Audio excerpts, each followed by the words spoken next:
This just in, there's been an attack. There's been an attack downtown. We're not sure what's going on here. Hold on. Reports are coming in. They say the attacker was a brown Muslim man who said something in Arabic before he attacked. And it seems like they're saying that this could be an act of terrorism. Wait a second. Actually, no. It seems actually that's not true. That the attacker's actually white, a male in his mid-40s, and he was beloved by his community and he was psychologically disturbed. This type of framing should be familiar to you if you've paid any attention to the news over the past 20 or so years. And it's very, very frustrating when we see that violence is treated differently solely based off of the identity of the attacker or the person who's carrying it out. Now, to be clear, we're completely against violence of this type, but many of us feel that something profoundly unfair is going on. All of a sudden, you've got somebody who, because of either their color or their ethnic origin or their national origin, their religion even, they could be facing multiple life sentences. They're somebody who is supposedly motivated by hatred and religious violence and these sorts of things on one hand. And then if the situation changes and it's just a normal person, somebody with a lighter complexion who's not a Muslim, who doesn't meet the scary person that they sell to you on the news, then this person, maybe they'll get a slap on the wrist and they'll get released on good behavior, if at all, if they're even convicted in the first place. Certainly, they won't be charged with terrorism. And that's what we're here to talk about today. We're here to talk about terrorism and anti-terror law and the profoundly unfair nature of anti-terror law. Now, it's not exactly what you think. You might have suspected and you might have sensed just due to experience and osmosis that these laws are not fair. They target Muslims, they target brown people and black people, they target some populations and other populations. It's almost as if categorically they're not possible of committing terrorism. But the story of anti-terror law, at least in the United States, is a lot darker than you think. And the dark secret hiding behind anti-terror law in the United States is that it was made this way by design. It actually was intentionally formulated not to protect average American citizens, but to protect Israel. The first mention of terrorism in U.S. federal law goes way back to 1969 in the Foreign Assistance Act of that year. Now, you should be thinking of this question in your mind, why so early? People weren't talking about terrorism. Terrorism was not a thing that was front and center, front page news at that time. Well, there's a very, very important reason why it showed up in our laws at that time, that there is a connection to Israel-Palestine. No American president will let Israel go down the tube. Right. Democrat or Republican, it's not an issue. Now, I'm going to read to you a bit of history so that you understand where our anti-terror laws come from. And by the end of this video, you're going to understand exactly why these laws were not designed to protect Americans. They were actually designed to protect Israel. The first mention of this word terrorism, again, in the Foreign Assistance Act of 1969, what was the content of that law? The content of that law, Congress required the UNRWA, that is the UN body providing humanitarian assistance to Palestinian refugees, to ensure that no U.S. aid dollars would go, quote, to any refugee who is receiving military training as a member of the so-called Palestinian Liberation Army, or who has engaged in any act of terrorism. Now, I want you to think about this. How does this protect Americans? Where does this come from, this need to pass this law out of thin air? You're going to notice a pattern when we keep going. Let's go to the next decade in the 70s. In the 70s, anti-terror law starts to take shape a little bit. You get the first SST designation. That's called the State Sponsor of Terrorism. This is something that was developed in order to punish governments that were funding or allowing supposedly quote-unquote terrorist groups to operate. This was established by the International Security Assistance and Arms Export Control Act of 1976. In 3 years after that, the Export Administration Act of 1979, this took the power away from Congress and gave it to a three-letter agency. So this is something that we'll notice as a trend. Now, the idea for this whole state sponsor of terrorism came from a certain Jacob Javits. Hopefully I'm pronouncing that name correctly. He was a Republican pro-Israel senator from the state of New York. And the first targets of this legislation were Iraq, Libya, and southern Yemen, all of whom at the time were active supporters of the Palestinian liberation movement. So again, we have to wonder, who is this legislation protecting? Is it protecting American citizens or is it protecting Israel? Get to the 80s and we start to see these laws get more and more teeth. The Anti-Terrorism Act of 1987 was the first formal declaration of a single terrorist group. Now, guess who that is? Who is the first group that the United States announces or declares is a terrorist? It is none other than the PLO, the Palestinian Liberation Organization. And the text of that legislation is actually very, very interesting. Basically, one of the things that it identifies is that the PLO is committed to armed resistance. And so this makes it a terrorist group. That's a problematic assumption that we're going to unpack a little bit later. Skip ahead to the 90s, okay? In the 90s, and notice this is all long before 9/11. You've got the Immigration Act of 1990. This established terrorism, quote unquote, as a formal basis for exclusion and deportation. Any person that belonged to the PLO, it didn't matter if you were an officer, an official, a representative, a spokesperson, you didn't have to ever have touched a gun or been involved in any type of violence whatsoever. If you were just a simple member of the PLO, then that made you automatically considered to be engaging in terrorist activity. The 1990 Immigration Act also established this, or introduced rather, this notion of material support for terrorism. So shifting from legislation that's targeting people who are committing violence, and you can have a discussion as to what is and what is not legitimate violence, to people who are fundraising, people who are doing charity work. And this is another trend that we're going to see more and more of. 2 years later, the Anti-Terrorism Act of 1992, U.S. nationals are incentivized to sue terrorist groups and state supporters or state sponsors of terrorism for international acts of terrorism. Okay, that kind of makes sense, right? If someone, God forbid, U.S. national abroad, they are killed by a terrorist organization, then, okay, you would say, well, they wouldn't really have jurisdiction, so how would they be able to sue? But whatever, park that for a second. Listen to this. They're not just told that it's possible. They are incentivized by their being promised triple damages. That means like the amount of damages that they suffered in a normal court case, times that by 3. They're promised that if they successfully prosecute this whatever, let's say the PLO, that they're going to be rewarded 3 times the damages and all of their legal fees are going to be paid for if they are successful. Now, this act actually comes, there's a history to it. The reason that this act was pushed for was because there was insufficient ability to do this sort of thing previously. There was actually a court case by the Klinghoffer family against the PLO, and it was dismissed for lack of jurisdiction. Again, like how could the U.S. law, does it have jurisdiction over Israel and Palestine? Does it have, like, by what jurisdiction are you able to sue a foreign government or a foreign non-state actor? It's kind of an interesting legal conundrum. So this particular piece of legislation, it releases the floodgates of pending legal and financial trouble against pro-Palestinian organizations. And I say pro-Palestinian organizations because at the time, it was used against the PLO, but this legislation would be used later against more modern groups, such as the Holy Land Foundation, such as the U.S. Campaign for Palestinian Rights. Current lawsuits against Students for Justice in Palestine National and AMP, American Muslims for Palestine. This law is being used to open up these organizations, student organizations, charity organizations, to being sued by U.S. nationals. We'll assume, U.S. Israeli dual citizens or Zionists, that if anybody were to suffer anything in Palestine, let's say that there was a settler from New Jersey, quote unquote settler from New Jersey and New York, and he goes over and he's trying to kick a Palestinian out of his home. Palestinian fights back and injures or kills that settler. That means that charity organizations in the United States could get sued for damages by that person's family. So you see again how these are attempting to create legal and financial mechanisms to punish something that has almost nothing to do with the security and the safety of American citizens. It has everything to do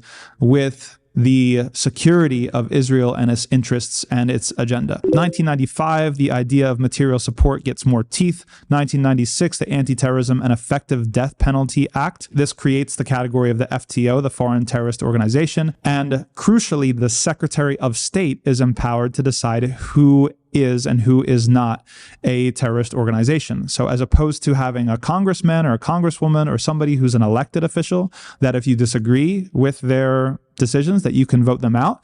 Now it's in the Secretary of State, and if you don't like it, there's nothing really you can do about it. The Treasury is also empowered to freeze the assets of any of those groups. If you're familiar with the Holy Land Foundation, we'll talk about them more in a second. Everything that they've ever raised is immediately frozen. And it also expanded material support to include not just if someone's giving money to someone else to go commit an act of violence, like that makes sense, but if someone is raising money for charity or for social services, if they want to provide wells in Gaza or West Bank or in Palestine, or if they want to build hospitals, that all of a sudden raising money for these things can become considered material support for terrorism. As somebody, a lawyer that I know put it to me, giving a cup of water, and if it falls into the hands, even if you didn't intend it, if it falls into the hands of a so-called foreign terrorist organization decided by the Secretary of State, then you are guilty of material support. Now, you might think, or a viewer might think, well, some of this makes sense and some of this is necessary to save American lives or protect American lives. I would like to push back on that. That is completely wrong. That all of this, the anti-terror law, even you could say all of it, by its structure, by its design, even potentially by its intent, is much more about protecting Israel and its agenda than it is protecting the United States or its citizens. And there's no better indicator of this than the case of the Holy Land Foundation. If you have not heard of the Holy Land Foundation, there's a book that you have to read by Miko Peled called Injustice, the Story of the Holy Land Foundation 5. We at the Holy Land Foundation were giving hope and providing the basic essentials to Palestinians: oil, rice, flour, and the occupation was providing them with death and destruction. And then we are turned criminal. And the Holy Land Foundation at one point was the largest Muslim charity in the United States. And the way that they were able to distribute it on the ground is that they worked with zakat committees. So Palestine had local zakat committees. They would raise money in the U.S. They would distribute it to the zakat committees, and the zakat committees would distribute it to the people on the ground. The United States sued, the Holy Land Foundation, and their entire case was saying that the zakat committees were controlled by Hamas, and Hamas became a FTO, a foreign terrorist organization, at that time, or I should say by that time. Therefore, according to the government's case, the Holy Land Foundation was providing material support to Hamas by its charitable donations, raising money for wells and hospitals and other things like that.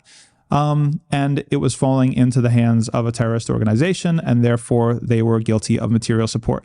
Now, crucially, the U.S. could not prove this in a court of law. They could not prove this link that Hamas was controlling the zakat committees and therefore it was falling into their hands. So listen to what they did.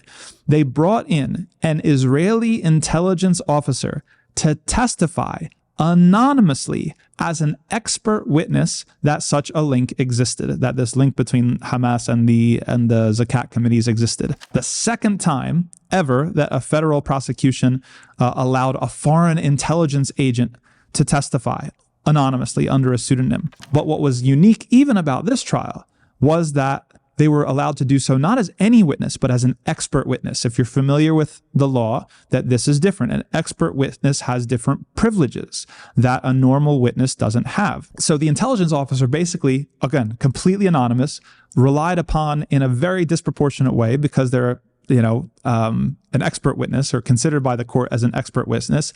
They basically said, well, we seized some documents that you're not allowed to see, so secret evidence, that proves the link, that proves that Hamas was running these and controlling these zakat committees. And also they said that, and here's some other documents that are supposedly from the PLO that prove that Hamas, has control over the zakat committees. Those documents, by the way, were unauthored. They were unsigned. They didn't have any, they could have been made up entirely. Now, I'm going to read to you some quotes from some legal experts and some lawyers about what a travesty of justice this particular case against the Holy Land Foundation 5 was. Quote, this is Southern Methodist University assistant law professor Jeffrey Kahn. He said, "I've never heard of an expert witness being granted anonymity from the defense. The way you assess an expert's reliability and relevance is through his reputation, through his writings, through his professional experiences. How could you possibly impeach this witness, let alone test whether jurors should trust his opinions without knowing basic facts about who he really is. Another legal expert said the intelligence agent expert witness was basically unaccountable in what he said on at least two fronts. First, his identity is completely unknown, and it's impossible to investigate an individual if you don't know their identity. Now, even if his identity were known and a subsequent investigation found that he lied or he perjured himself at trial because he's a foreign citizen, how is the United States going to have any ability to compel that person to come and to face any perjury-related charges? So you see that there's multiple issues with the way that the Holy Land Foundation 5 case was done. Some of the 5 individuals that were charged are still in jail today. But the thing that I want you to pay attention to and to seriously ask yourself, who is this protecting? Is it protecting the United States of America and its citizens, or is it protecting Israel? Who is this keeping safe? None of these laws, none of these maneuvers, none of these mechanisms of punishment and curtailing and trying to shut down charity work is doing anything to protect U.S. citizens or nationals. It is all to protect Israel.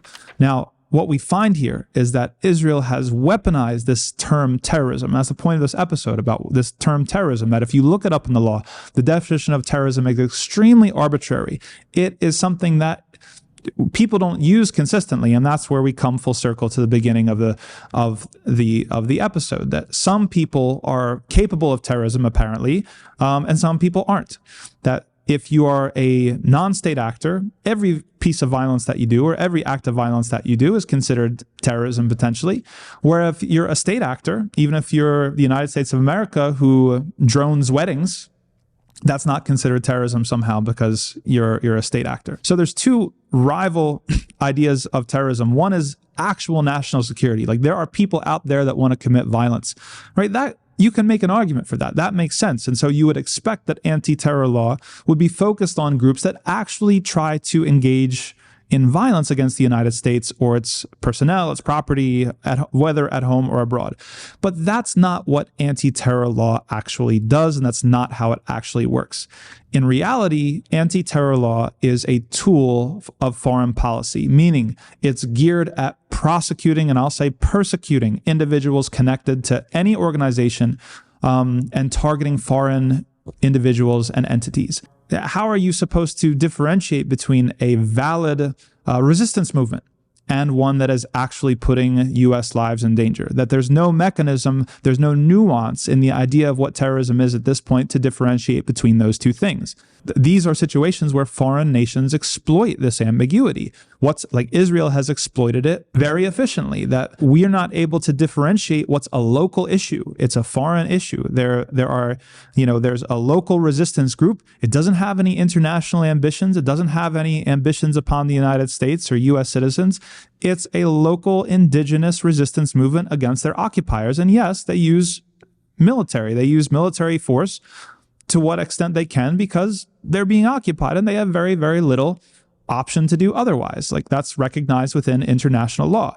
So for the U.S. to have laws that punish that or allow nations, foreign nations like Israel, to come in and to lobby in order to punish some resistance group across the world, compared to somebody who actually wants to do violence to the United States, that's ridiculous. That these laws are both how they're designed and how they're used are more about protecting Israel than they are about protecting the United States or its personnel. And when there are situations, what we found in the Holy Land Foundation 5 case is a perfect example of this. When there are situations where there is no violence, okay, the people who are raising the Holy Land 5, they were raising money for charity. They were trying to build wells. They were trying to distribute food. They were trying to give medical aid. If there's no threat of violence, then what does this devolve into? Israel is against anybody who supports the Palestinian people. And it doesn't mean support in terms of money or arms or anything like that.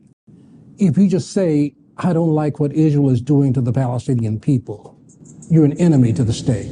This devolves into relying on Islamophobia and innuendo. And I can say, as somebody who's personally been targeted and remains targeted right now, that this is all people have on. You can go through all of my talks, speeches, lectures, interviews. Never once have I ever called for violence against the United States of America. So what people will rely upon is they'll try to say, oh, well, this guy, look at him here with his beard and with his turban, and oh, he believes in this and he believes in Sharia and he believes in that. This is all innuendo. If you're in the United States as a Muslim, you are in Dar al-Ahd. You have a social contract between you and the government that you have to abide by its laws, and you have to be an upstanding citizen and contribute to society. That's normal.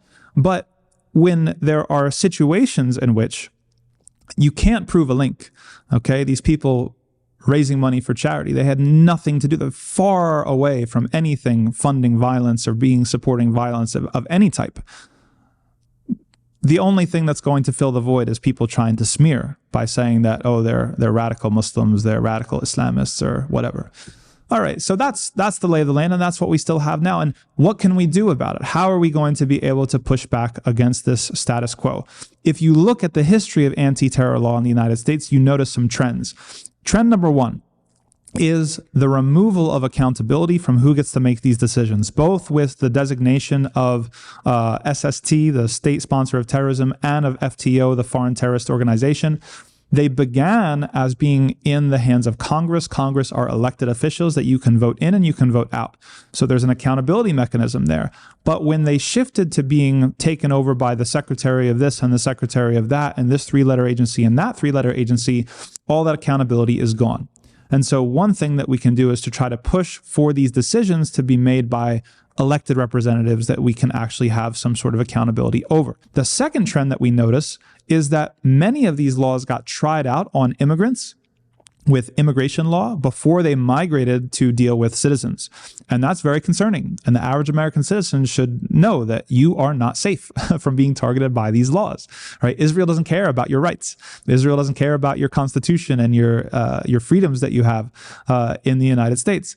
They will trample on all of them if they are given the opportunity. And so you should be aware that if you see something happening to immigrants first, just like the material support clause or anything else, that it's very, very soon after that this is going to migrate to apply to citizens as well. So you have to ask, is that a standard that you're willing to live by? And the last and most important thing is that the government in its law must define clearly the difference between legitimate and illegitimate political violence by non-state actors, especially a country like the United States, who was founded upon revolution and rebellion from the British Empire.